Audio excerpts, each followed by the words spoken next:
ძირფასო მეგობრებო, ხალხ მიესალმებით ჩვენი განაცემის სტუმარი თემურ ჯანაშია.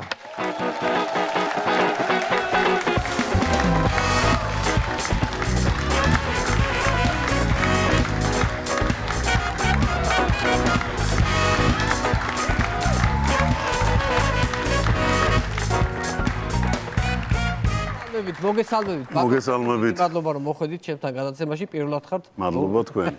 როგორ ხართ? კარგად ბატონო. მიირთვით ჩვენი გამოგებლებელი სასმელი. ძალიან საინტერესო თემებზე მინდა თქვენთან საუბარი, იმიტომ რომ გუშინ სასამართლოს უყურე და ბევრი ისეთი საკითხია განსახილველი, რომელსაც პასუხები უნდა გაეცეს, იცი? იმ კითხვებს პასუხები. ეს ძენ პასუხებს, სინამდვილეში ხა ვანოშო თავისებურად ისიც უკვე რომელიც უკვე რა ვიცი მე-7 წელია მიმდინარეობს 7 წელია ერთ პროცესზე დადიხარ. კი, ოღონდ აქამდე მარტო დავდიოდი, ახლა მძიმე артиლერია მომენტად. მიშა შემოგებათა ახლა და უფრო იმედიანად. ახლა უფრო იმედიანად, ესე იგი, ელი ძალებით ერთიანად აქამდე თუ შეკავებაზე ვიყავი პროკურატურის, ახლა ასე თქვა შეტევაზე გადა. ეს არის პიჯაკების საქმე, როგორც დაერქვა, ხო? არა მარტო პიჯაკების, იქ თაიგულებია უფრო მნიშვნელოვანი. თაიგულებიც არის და პიჯაკება, იმიტომ რომ ისინი განადგურებულია და ეს პიჯაკი ჯერჯერობით შემორჩა. ეს მიშას პიჯაკია? მეთქი ისეა გადაკიდე და მეთქი. ხო, ასეთია კიდე 4 სხვათა შორის. შემოხედე რა შეიძლება ვნახო. ხო. ეს არის ის 5 პიჯაკიდან ერთ-ერთია? 7-დან ერთ-ერთია. აბა ჩავიცოთ. ხო, სხვათა შორის ჩაცმაზე 5 ლარია. 5 ლარია. აუკაში ჩაცმულზე ჩაცმა და სელფი 10 ლარი. ახლა იცი რა არის? დიდი ზომები ბოდაშია, ხო იცი? კი. ესე იგი, ეს არის ისე ერთ-ერთი პიჯაკი. ხო, 7-დან ერთ-ერთი. კი ბატონო, გიხდება ფერი. კი, ცოტა ხანი მეცმევა რა, ხო შეიძლება რა, ახლა ცოტა ვიბლატაო რა. ფაზზე შევთანხმდით. ესე იგი ამ პროცესებთან ერთად თან ფულსაც აკეთებ, თითო ჩაცმა 5 ლარი. რა ვქნა, ეგეთ ცხოვრება მოვიდა მონ. ყველაფერი კომერციულია ხო იცი? აი, რა გიტყვი, შვენიერი პიჯაკი, აი ხარისხი კი არის. შეგრძნება აქ მიშის ხარისხის. დრო გავიდა ცოტა შეიძლება მოდიდან ამოვარდნილი იყოს, მაგრამ მაინც გიხდება. მოდა ხო, როდესაც ხო დაბრუნდება. აუცილებლად და სადღაცას მოუწევს რომ ძალიან სტილნი იქნება. იცი რა არის, მოდი ესე გუშინ ბევრი რაღაცას უსმინე რა. მარტო პიჯაკები არ არის მანდ არის ესე იგი მოვისმინე ბოტოქსი და მიშა რა კავშირი არის. 8 მილიონ ნახევრის ბოტოქსი რო წარმოიდგინო, ანუ რამდენია? 8 მილიონ ნახევრის ბოტოქსია დახარჯულიო, ხო თუ რა? 8 მილიონ ნახევრის ბოტოქსი. საქართველოს დააპურებდა ის 8 მილიონიანი ბოტოქსი. დაპურებით არა, მაგრამ გავაშეშებდით ყველა. ხო. რეალურად ეს არის სამკურნალო პროცედურები, რა ვიცი ხა ბოტოქსის სამკურნალო პროცედურები ტარდება უფრო ნეიროლოგიური დაავადებების და კანის დაავადებების დროს, რაც პროკურატურის ერთ-ერთმა მოწმემ საერთაშორისო თვითონვე დაუდასტურა და ცოტა უკმაყოფილოები იყვნენ ჩემი პროკურორები. სამკურნალო ანუ მე ვიცი რომ ბოტოქსი შველის თუ არ ვცდები შაკიკს, ხო? არა მარტო შაკიკი, ძალიან ბევრი დაავადება, რითაც ეს არის ტოქსინი. ერთი რომელიც რაღაცა კუნთის მოდუნებას უწყობს ხელს და ამაში გამოიყენება ხოლმე. კიდე არის ქაშმირის პალტო. ქაშმირის პალტო ძალიან ესეთი მნიშვნელოვანი ისტორია მომდევნო ესე რომ ყოველთვის ვიზიტის წინ დაცვის თანამშრომლები ვეკითხავთ რა თქმა უნდა პრეზიდენტს რა ჭირდებოდა რაღაც ნაწილ ტანსაცმელს გადმოაწყობდა დანარჩენი ახლა რაღაც გამორჩებოდა ჩვენ ვამატებდით ხოლმე თქვა რაღაც შეიძლება თქვა კვილის ჯაგრისი დარჩენოდა ან რაღაცა სხვა რა მნიშვნელობა აქვს. ერთხელ გადაწყვიტა რომ მე უკვე ხა მე თვითონ ჩემითო და სამწუხაროდ მე თვითმფრინავში აღმოაჩინეთ რომ პალტო გვაკლდა და ჩავდიოდით ვიზიტად. მოგვიწია ადგილზე ყიდვა და ეს არის საქმეში შეტანება. ეს არის მთელი ისტორია მაგ პალტოს. იცი რა, მოდი მიშაზე მინდა გელაპარაკო, თუ წინააღმდეგი არ იქნები, ხო დაცვის უფროსი იყავი მთელი 9 წლის განმავლობაში. მხოლოდ იმ ნაწილზე, რომელზეც გრიფი არ მაქვს დადებული. ხო. ახსნილი რომელზეც მაქვს, ამაზე ვისაუბრებ. იმას. თუ დადიოდა ესეთი ჭორი, რომ მიშა ყოველთვის ცდილობდა რომ დაცვას გაქცეოდა რა, და თქვენ დასდევდით დაცვა, რომ აი სადმე არ გაპარულიყო. იყო ეგ მითია თუ არა? ზოგადად ეხა წარმოიდგინე, ანუ რომ შენ სულ ერთ და იგივე სახეები დაყვებოდეს გარშემო. კარებში გახვალ ვიღაცა ხდებოდეს, ალას ქუჩაში გადიხარ და რა თქმა უნდა ყველა დაცვის ესე ვთქვათ ობიექტისთვის ეს დიდი სტრესია და სულ ცდილობს რაღაცნაირად თავი დაიძრნოს. მაგალითად რეიგანმა მოახერხა თავის დაძვრენა და სხვა შორის დააჯარი მას მაშინდელმა სამსახურმა. სამწუხაროდ ჩვენ ესეთი კანონები არ გვაქვს, არ შეგვეძლო პრეზიდენტის ესე რა ქვია დაჯარიმება. გვიწევდა ეხა ხან ბუჩკად გადაქცევა დაცვის თანამშრომელი. ყოფილა რაღაცნაირად მაგრამ ბობოყვაჩი ერთხელ იყო რომ რაღაც ესეთი მორიგი ჩხუბის დროს დაცვა გარშემო არ უნდა იყოს. ესეთ ჩუმად გავაყოლეთ ეს დაცვის თანამშრომელი და შემთხვევით ბასენში ჩავარდა. ყველა გავისუსეთ ეს თანამშრომელს მარტო ცხვირი ქონდა ესე ამოყოფილი 1.5 საათი იჯდა რომ შეუმჩნევლად ყოფილი. რატო ვერ დაინახა ბასენი? ხო, ცოტა ისეთი იყო, შებინდებული იყო და არ გამოჩნდა და ცხვირი ვერ შეამჩნია მარტო. ანუ ესეთი ამბები იყო. საზღვარგარეთაც ყოფილა ბევრჯერ, მაგრამ რა ვიცი ხა, ჩვენი პროფესიონალიზმით ვერსად ვერ გაგვექცეოდა ეს. ხო. კიდე ერთია, აი მაგალითად რომელ საათამდე მუშაობდი ისა თემური? ანუ გრაფიკი ხა აი რა გრაფიკით ხო? ესე ვთქვათ არალიმიტირებული სამუშაო და სხვა შორის სახელმწიფო და სპეციალური სამსახურის თანამშრომლებს წელი გვეთვლება წელიწად ნახევარში. მოცემულ შემთხვევაში ერთი წელი რო 5-ად ყოფილიყო, მე მგონი უფრო ხდებოდა რა, ნორმალური. ანუ ერთი წელი გეთვლებოდა 5 წლად. ეს მითი რა ქვია, ბიოლოგიური წელი იყო ჩვენ თორე. ხო. ისე ოფიციალურად. აი საიდან სადამდე მუშაობ? რა დროდან რა დრომდე? დილას სადღაც 10-11 საათზე ვიწყებდით მუშაობას, ვამთავრებდით მეორე დილის 5 საათზე, 4-ზე, ესეთ შუალედებში იყო. მერეც იყო ხა ურთიერთობა სახში მოვიდოდი თქვა 5 საათზე, ცოტა ესეთი რო ჩამეძინებოდა დარეკავდა რაღაცა თქვა 6 საათზე და ისა რა ქვია, ხო არ გძინობს არა? არა, ხო, მე თუ შემატყობდა რომ აშკარად ვიტყუებოდი და სინამდვილეში მეძინა, ხო, ეხლა მე მოერიდებოდა, ხო, რამე ხო არ იცი რამე არ ვიცი, ხო, გათიშავდა ერთ სიტყვით და ესე ძალიან ხშირად იყო. მაგრამ ხო იყო მაგალითად რომ აი ეხლა წავედით 5 საათი ღამის და წავედით უნდა შევამოწმოთ რაღაცა მშენებლობა, იყო ეგეთი? ეგ იყო ყველაზე საყვარელი, ესე ვთქვათ, სპორტი მისი, რომ აი ვთქვათ 4 საათზე 5-ზე სადღაც გლდანში ვიღაცა ასვალს აგებს და იმას უნდა დავდგომოდით ჩვეულებრივად და ისეთ გაფართოებული თვალებით გვიყურებდნენ ეს მეგზევეები. არა, მართლა არ იცოდნენ წინასწარ მიდიოდა თუ არასოდეს არ იცოდნენ? როგორ იყო, იცით, თვითონ ქონდა ინფორმაცია სად რა შენდებოდა, ერჩივნა რომ ღამის საათებში ყოფილიყო რომ ეს გადაადგილება უფრო მარტივი იყო ქალაქში და უფრო ადვილად დავდიოდით, აი თქვათ, სულ პირველი რაც დაიწყეს აეროპორტის გზის მშენებლობა თუ გახსოვთ, სულ პირველი დღიდან იქ რაღაცა კორპუსების მოწესრიგება, იმიტომ რომ თვლიდა რომ ჩვეულებრივი ვიზიტორი ახლა ვინც ჩამოდის თბილისში პირველი ამას აქცევს ყურადღებას, თქვათ რა გზით გადაადგილდება რითის ქალაქში. კიდე ერთი თემას მინდა შევეხო, მოდი ეს ცოტა სერიოზული თემა, მაგრამ აი 2008 წლის ომის თემას მინდა შევეხო. ამას გავიხდი, ძალიან ცხელია. აი დამახჩო. გაგათბო პრეზიდენტი. აი პრეზიდენტმა გამათბო. აი ძალიან ცხელია, შალია ეთყობა, ხო? ხო, ეს. ხო, კი ბატონო, ასე ისევ. ექსტრემალური პირობების. 5 ლარისა ხო მეცვა თუ არ მეცვა? ეგ ახლა ქრონომეტრაჟის მიხედვით დავითვალოთ. ხო და აი ომის ამბავი მაინტერესებს, ხო? მუდმივად გაიძახიან 2008 წლის ომთან დაკავშირებით, რომ აი მიშა გარბოდა, მიშა გამორბოდა. რეალურად აი ის სიტუაცია რომ მომიყვეს ზუსტად აი ის გორში ჩასვლის ამბავი და ზოგადად აქვია რატო ჩახვედით ახლა გაგანია ომის დროს ხო მაინც საფათო იყო ხო? ომის პერიოდ ჩვენ ბევრჯერ მოგვიწია ჩასვლა, გვიწევდა ხშირად ისლამის ფრონტის წინახაზამდე მისვლა, ეს მორიგი ჩვენი წასვლა იყო. ესკორტის მანქანები ერთ მხარეს გვედგას, ძალკე საევაკუაციო სარეზერვო მანქანა გვედგა უკვე მეორე მხარეს. ანუ მეორე მხარეს იდგა სარეზერვო, აქეთ იდგა ძირითადი ესკორტი.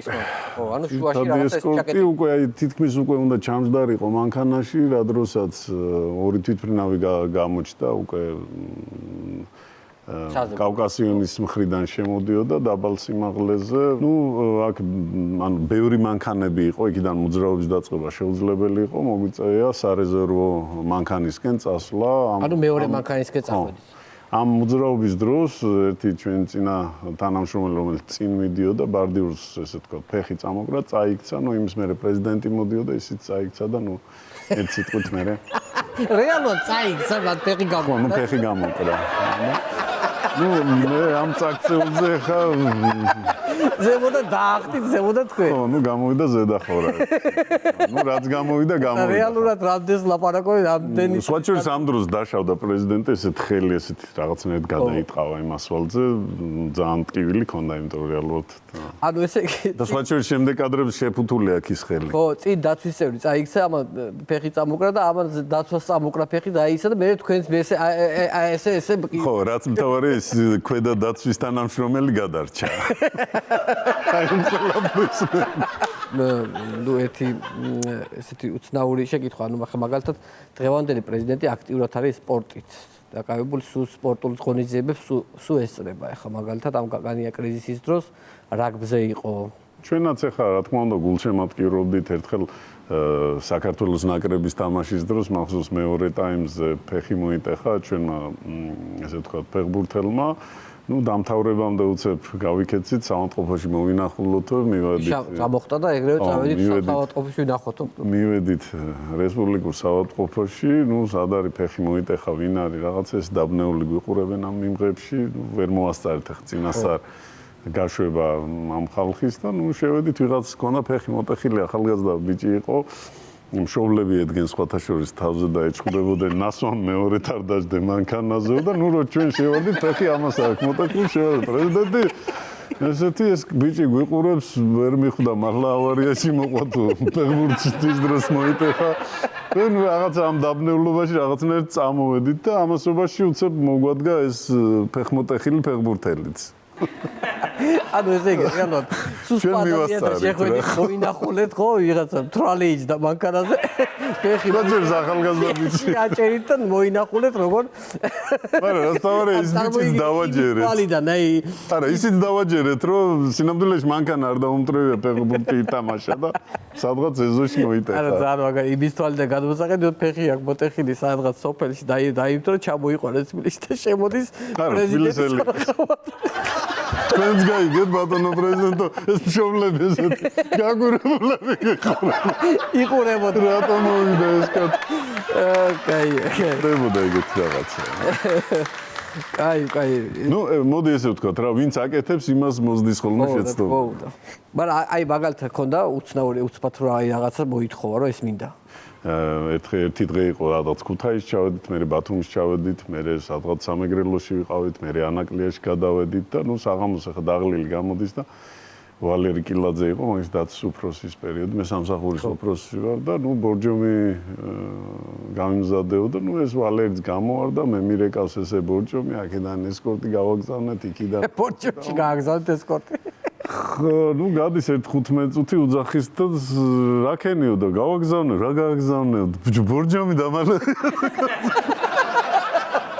ტელი ესკორტი გაუჭა ბორჯომში. ესეთი, ნუ ესეც სხვა შორის ხდებოდა ხოლმე. ნუ მე მომივიდა საერთოდ კურიოზი, ეს დაცვის უფროსის პერიოდობის დროს. შავნაბადაზე ვარ, დამიძახა, შევედი, ელექტროპლიტა მინდაო.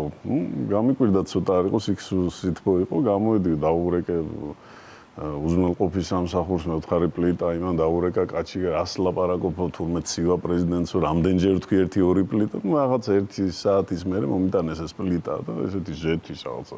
მე ეს გორგოლაჭებს ესეთი შევაგორე და ესეთი საერთოდ გააყოლა თვალი და მე ვკითხე რა დგინდა თქო და არ ვიცი შენ მოიტანეო და ნუ როგორც აღმოჩნდა ელექტრობრიტვა უნდოდა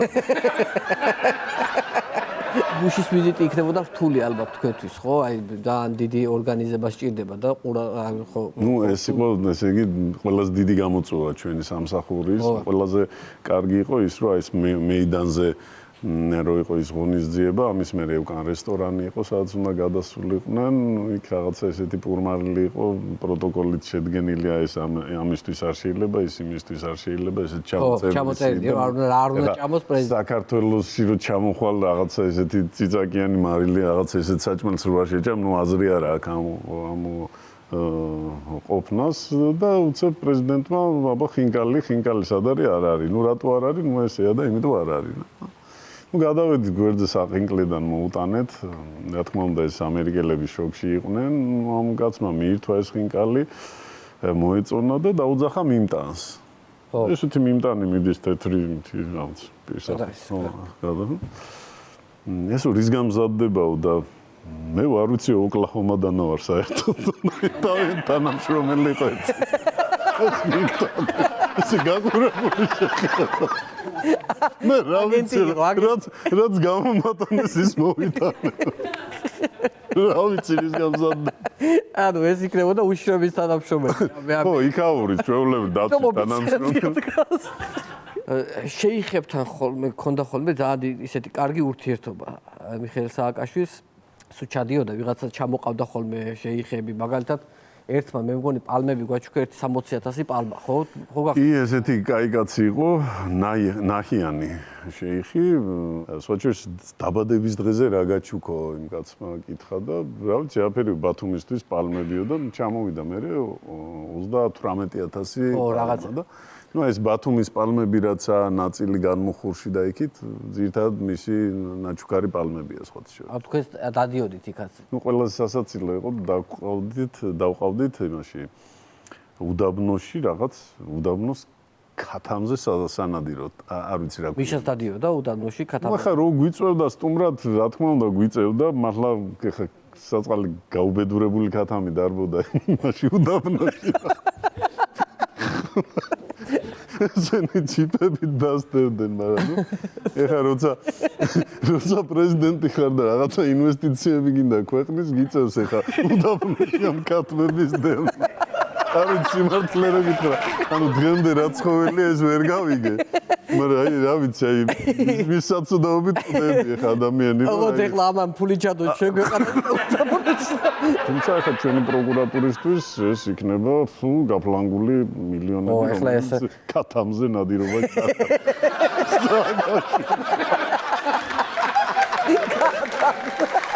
აი, მოდი ხა მიშას ძალიან ბევრი ვილაპარაკე, თქვენზეც ერთი კითხვა შეიძლება რა, ანუ კენც იყრით ახლა მარტვილში, ხო, მერობაზე.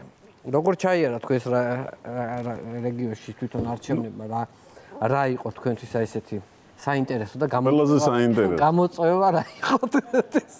ყველაზე საინტერესო არის ის, რომ მარტვილელები არიან ძალიან მაგარი ხალხი, შეძლეს მართლა შეუძლებელი რეალურად მოვიგეთ ის არჩევნები. კარგი იყო ის, რომ ვთქვათ, ორი ტურად ჩატარდა ეს არჩევნები, ანუ სადღაც თითო მილიონი თითო ტურზე ინვესტიცია გამომივიდა მარტვილის ეკონომიკაში. ანუ დაახარჯინე ფული იმათ ხო? ძალიან ბედნიერები იყვნენ იქ რაღაც. რამდენი დახარჯა? ვისაც კერძო მეწარმეები, სადღაც, ხო, ну, მე ვფიქრობ თითო მილიონი ალბათ. ну, ესე ვთქვათ, კულუარული ინფორმაციით სულ გამოვიდა 2 მილიონი, მაგრამ ну, ყველა ბედნიერი იყო იქ ბენზინი სადღაც 60 ტონამდე დახარჯეს, ბოლოს 10 ლიტრიანი ტალონს ყიდიდან თვითონვე 15 ლარად, ну, ესეც მნიშვნელოვანი ფასდაკლება იყო, ისევ ჩვენთვის, ანუ ოპოზიცია, გაძვალტყავებული ოპოზიციისთვის დიდი შეღავათი იყო. ვეყიდულობთ. ხო, ну, ესე გვიწევდა. ანუ ვეყიდულობთ იმ ტალონებს ბენზინი. ну, ახლა იაფი იყო რა გვექნა. ანუ ესე იგი ლიტრი გამოდიოდა ლარნახევარი. ეს როგორ იყო, იცით, თავისებური პარტიზანული ომი იყო. ანუ შენ იყენებ მოწინააღმდეგის რაღაც საშუალებებს. ну, ეს ჩაითვალა პარტიზანული ბრძოლის ტაქტიკად და. კი ბატონო, კი. ძალიან დიდი მადლობა, თემური. მადლობა თქვენ. ბატონ თემურ, რომ მოხვედით ჩემთან გადაცემაში სტუმრად, მე მინდა წარმატებები გისურვოთ. ბატონ პრეზიდენტსაც მინდა რომ წარმატებები გისურვოთ, მინდა რომ მალე ვიხილოთ გარეთ. ну, ეს არის ყველა ჩვენთაგანი სირცხვილი ხალხო, რეალურად ახლა ჩვენ აქ ვიცინით, მაგრამ მე დარწმუნებული ვარ, ვისაც დღეს უხარია, ვისაც წინს ყველა ადამიანს თავისი შვილი კითხავს, რა ის რატო გააკეთეთ. ხო, მომავალში. ანუ რატო დაუშვით რომ ესეთი რაღაცა და ამაზე მომიწევს მეც ალბათ პასუხისგაცემა, რა ვიცი, აბსოლუტურად ყველას ეს, იმიტომ რომ ეს არის ზოგადად ყველა ჩვენთაგანი საყოლის სირცხვილია, სიმართლე რომ ეს არის საბოლოო ჯამში ყველა ჩვენთაგანი სირცხვილი და რაც თავარია ის რაც ვთქვათ ზვიად გამსახურდიას შედეგად მივიღეთ, ეს სირცხვილი დღეს ჩვენ არ ჩამოგვირეცხია და ისევ რაღაც სპირალში და სისულელში შევდივართ. მე ვფიქრობ, რომ ორჯერ ერთ და იგივე წყალში არ შევალთ. ხო, რა ვიცი, მეც ასე მგონია, მაგრამ მეთმაქნას რა. მაგდენი სიბრძნე გვეყოფა ყველა ჩვენთაგანს. კი ბატონო. დიდი მადლობა ბატონ თემურ ჯანაშია იყო ჩვენი განაცემის სტუმარი. მადლობა.